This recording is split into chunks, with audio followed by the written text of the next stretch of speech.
Госпожа Иосифа, почему ребенок вдруг резко меняется, становится нервным? То кричит, то плачет. Почему? Какой ребенок? Нормотипичный или особый? Нет, особенный ребенок. Ну, у особенного ребенка может быть миллион причин, почему он то кричит, то плачет. Во-первых, xüsusi qayğıya ehtiyacı olan uşaqlarda milyonla belə səbəb ola bilər ki, o niyə qışqırır, niyə əsəbidir, niyə ağlayır. Во-первых, у него может банально что-то болеть. Aha. У них у большинства есть проблемы, то есть есть повышенное внутричерепное давление, бывает нейровоспаление, бывает воспаление кишечника, в общем, много всего. Для такого ребенка, скажем, вот перемена погоды, и все, ему уже некомфортно, он будет кричать. Даже так. Конечно, Hətta да. havanın da belə, deyək ki, fəslin, havanın kəskin dəyişməsi belə uşağa təsir edə bilir. O, yəni qışqırıb ağlaya bilər. Магнитная буря. Родитель что должен делать? Когда он плачет, да? Когда он плачет, да. Uşaq ağlayanda Смотрите, самое правильное это понять почему. Вот я вам пример приведу. Значит, вот Birinci növbədə bilmək вчера, lazımdır ki, niyə позавчера ağlayır. была магнитная буря. Да. И вот эта магнитная буря, я уже знала, что половина детей у нас придет и скажет, что они плохо спали. Это такой вот самый близкий пример, да.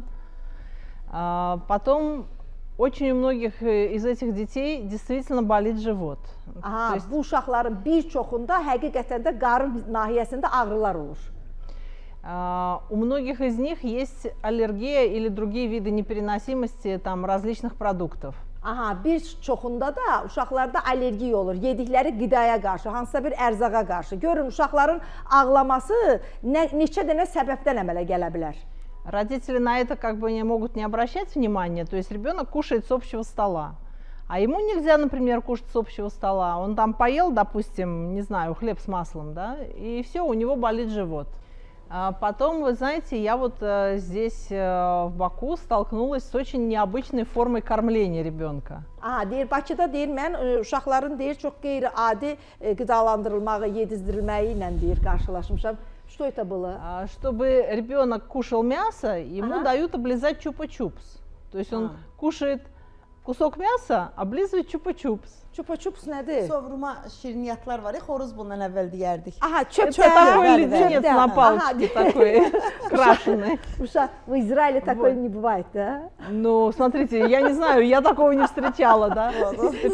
İsrail'de belə bir şey yok. Вот угадайте, что происходит с зубами у этого ребенка? Ага, У такого ребенка, потом зубы болит, естественно, да? есть кариес. Конечно, у него болят зубы. Aha, və deyir, bundan sonra da uşağın deyir, dişində deyir, karies əmələ gəlir. Karies əmələ gəldisə, mütləq şəkildə o uşağın dişi ağrıyacaq.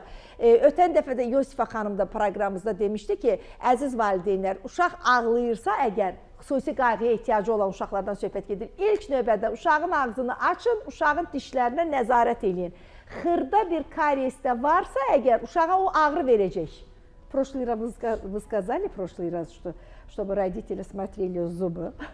Вы знаете, это очень, на самом деле, ужасно, да, вот и среди детей, которые к нам приходят, у 80% плохие зубы с кариесом. Потом здесь же, опять же, я столкнулась с интересным явлением. Родители идут к врачу, делают анализы.